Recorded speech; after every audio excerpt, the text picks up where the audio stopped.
Hi అండి, welcome to my channel. ఈరోజు మనం బ్రేక్ఫాస్ట్ ఉప్మా తయారు చేసుకుందామండి. వెజిటేబుల్ ఉప్మా ఇది.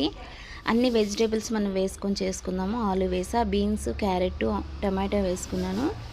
గ్రీన్ పీస్ ఒక్కటే లేదండి, మిగతావన్నీ వేసాను. Onions, chilli. ఫస్ట్ అయితే మనం ఒక 2 కప్స్ రవ్వ తీసుకొని ఘీ వేసుకొని చక్కగా ఫ్రై చేసి పక్కకు తీసుకోవాలండి. తర్వాత కొంచెం ఆయిల్ వేసుకోవాలి. ఆవాలు, జీలకర్ర, మినపప్పు, శనగపప్పు వేసుకోవాలి. తర్వాత గ్రీన్ చిల్లీస్, ఆనియన్స్ వేసుకోవాలి. వేగిన తర్వాత మనం ఆలు వేసుకున్నాం, బీన్స్, టమాటా, క్యారెట్, జింజర్ కూడా నేను వేసుకున్నానండి. తర్వాత కొంచెం కరివేపాకు కూడా వేసుకొని చక్కగా మంచిగా ఫ్రై అయిపోవాలి.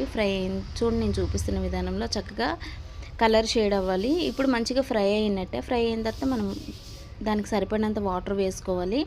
2 కప్స్ కనుక మనం 2 కప్స్కి పొడి పొడిగా రావాలంటే 2 వేసుకోవాలి, లేకపోతే 3 వేసుకోవచ్చు. ఇంకా పలుచగా చేసుకోవచ్చు. అది వేసిన తర్వాత సాల్ట్ వేసి మరిగిన తర్వాత మనం పక్కన పెట్టుకొని రవ్వ వేసుకొని దగ్గరికి అయిన తర్వాత సర్వ్ చేసుకోవడం.